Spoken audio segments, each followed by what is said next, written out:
Hey YouTubers, it's Charlie. This is going to be my Legend of Korra episode 9 video. Big day today, Star Wars trailer, new Korra episode, everyone's really happy, Black Friday, craziness. Definitely got a big surprise in terms of a really significant character we weren't sure was going to be back. And we kind of found out where Team Korra is going to be going in the next couple of episodes. I've also got info on when they're going to be airing the final episodes. It's going to be a 2-part finale, not 4-part like we believed before. So I'll explain that at the end of the video. Quick reminder too, new round of the giveaway starts now. All you have to do to enter is be a subscriber and leave a comment on this video, but careful for spoilers in case you haven't seen the episode, starting with top 5 moments. Number 5, the Spirit Vines capture Ryu, his tour group, and Jinora. The thing I noticed most about the whole tour group scene was all the questions that photographer was asking. It was like he was the audience, just questioning the logic that Mike and Brian have set up. I love the way that they're able to poke fun at themselves. Like they have characters ask the questions that the fandom is asking. It's also a way to catch people up and remind everyone who didn't remember about Batu in last season, or people who skipped season 2 altogether. Scenes like this kind of comedy is what I'm going to miss most about Korra, or one of the things I'm going to miss most. Number 4, Opal and Beifong are going to lead a mission to get their family back. So Opal's freaking out. Beifong basically gives her the business and says, we got to do this ourselves. Obviously, they've roped Bolin now in too. He definitely looks like he had that look of determination on his face, like, okay, I'm going to be serious Bolin now.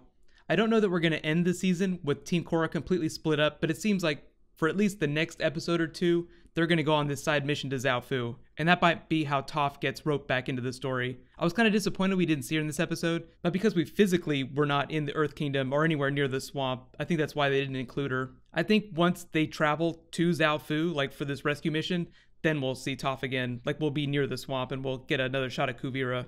Number 3, Korra explains what Kuvira is doing with the Spirit Vines, and the world leaders start to deal with her. I like that Korra got there, just as Bolin and Varrick were running in. Now everyone pretty much knows what the deal is with Kuvira. She's building this giant weapon, even though they didn't reference Vatu. I thought that was interesting. They didn't get really specific. They just said big blowy-uppy weapon, like the most non-scientific explanation for a super weapon that you could possibly give someone. And clearly none of the world leaders are taking Korra seriously. She claims that it's because she got her ass handed to her by Kuvira, but honestly, I think that Raiko was never really hot on her, so he probably would have done this no matter what. Even if she hadn't gotten defeated really recently.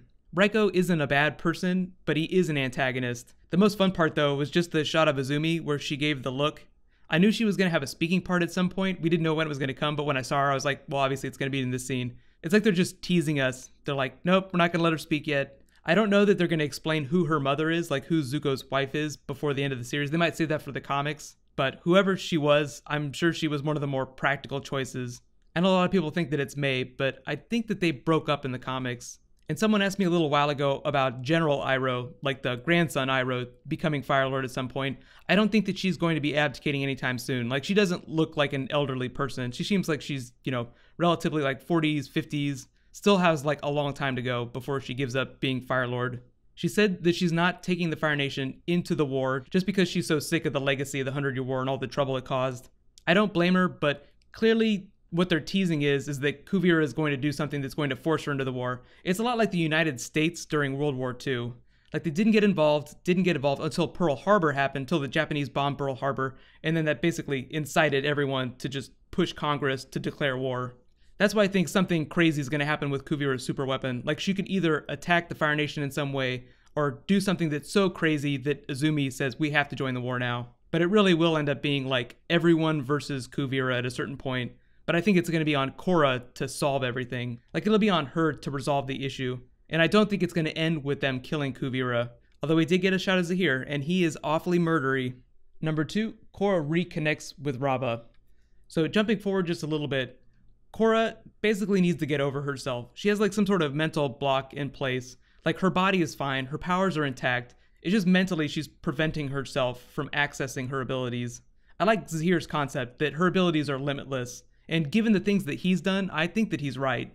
Based on her accessing her powers in the spirit world, which previously was thought to be impossible, I think that she's going to have some sort of super energy bending moment that won't involve her removing Kuvira's powers, but I do think that she might use them to somehow bind the physical and the spirit realms together, or somehow heal their connection. Typically when I think about the connection between the spirit realm and the physical realm, I think about the Banyan Grove tree, or that's the backbone of both realities. So I think that the resolution will involve Korra doing something with the tree. And supposedly those vines, if they're connected in Republic City, run through the entire world. Each season, like around this time, there's a moment where Korra comes to some sort of realization about her abilities or about the world itself. She gets the knowledge she needs to defeat the villain or solve whatever big problem there is. Presumably she has the power to deal with Kuvira. She just needs to develop a plan. So I think we're going to see what that is in the next couple of episodes. I don't think she's going to figure it out right away. Korra isn't one of those figure it out right away kind of people. She kind of figures it out as she goes along, which is why she gets her butt kicked so often. And my number one WTF moment, Korra visits Zahir in prison. So the biggest moment for me wasn't so much Korra coming to her big realization spiritually and mentally. It was actually just going to visit Zahir and his reaction to her. Like, he is so chill. Like, the best villains are chill like that all the time. Just so creepy. I love that they're kind of implying that he just hovers all the time. And because he's so connected to the spirit world, he probably knew that she was coming a long time ago. Although he said that it was a little bit fuzzy in the spirit realm, like he'd only heard that the Avatar hadn't been there in a long time. I'd be really interested to see if he plays a role in the finale. Like, Korra said she's not going to ever forget what he did, but she has kind of learned to deal with it a little bit. Or she has a little bit better context now. There was a lot of Korra bending in this episode, like the way that she bended the spirit portals back in book 2.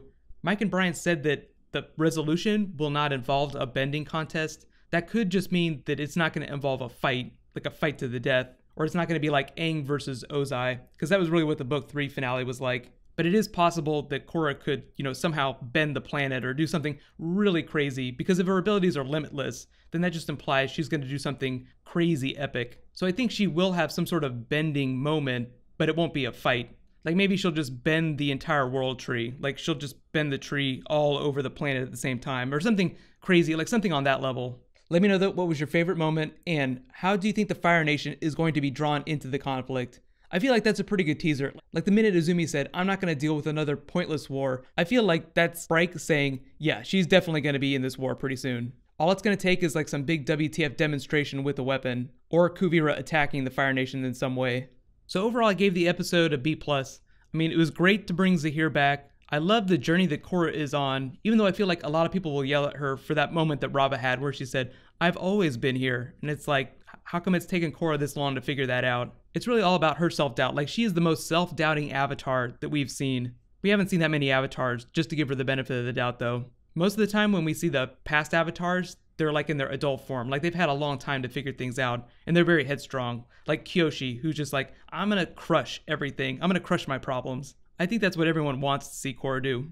But really, it's all about that Zahir speech. There are no boundaries, no limitations except the ones you create for yourself. I feel like that's going to be the most important legacy of like these last episodes. And if nothing else, it'll definitely give the fan fiction just some crazy places to go.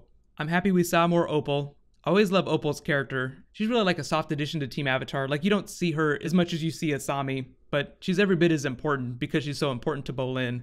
She really is like his call to action. And I didn't mention it during my top 5 moments, but Varrick and Asami working together, that was actually one of my predictions. I mean, they're basically like the 2 techiest people that we know about in Republic City. So of course they're going to try and develop a countermeasure to the super weapon. Asami was looking at that magazine with the big engine on it. So I think that Varrick is going to engineer a larger EMP like he did back when they were trying to escape the Earth Kingdom. It sounds more complicated than it is, but that's something that we'd use on like thousands and thousands of mechs. So I think Raiko is going to take on Kuvira. She's going to march her army on Republic City at some point with the weapon, and then that will provide them their opportunity to use that giant EMP or whatever it is they're going to invent. I still feel like we're going to get some sort of crazy Death Star moment where Alderaan is destroyed. Alderaan in this case could either be Zhao Fu, or it could be Toph, or it could even be the Banyan Grove tree. Something precious is probably going to be destroyed, and that's what's going to incite the rest of the world to war. And then Korra's going to have to rush in and calm everyone down before everything is destroyed. Just in general, great episode. I think everyone was a little disappointed with the clip show last week. So Mike and Brian said this is like the last episode before, I guess in their words, they said poop gets real, which is kind of a funny way to talk about it. But basically the last 4 episodes, you can consider like almost a 4-part finale, although technically it's going to be a 2-part finale. And just to explain the schedule, so there's going to be 1 new episode every week. December 19th, though, there's going to be 2 episodes, the last 2, episode 12 and 13. I will continue to do bonus videos, so feel free to leave recommendations. And I am doing a Q&A for tomorrow, so please leave all your questions in the comments. What's going to happen with this rescue mission in Zhao Fu? What Korra's going to do about Kuvira? what Kuvira is going to do to the Banyan Grove tree with that super weapon, and what President Raiko is going to do in terms of this, big global conflict in a political way. Just a quick reminder, new mobile links up here. It's the same as the links I had over here. But click here for that Star Wars trailer. Totally watch it like 10 more times. And click here for the Q&A video. I'll add that tomorrow. Thank you so much for watching. So let's all just high five and think about how happy we are that we got Star Wars and Korra on the same Black Friday.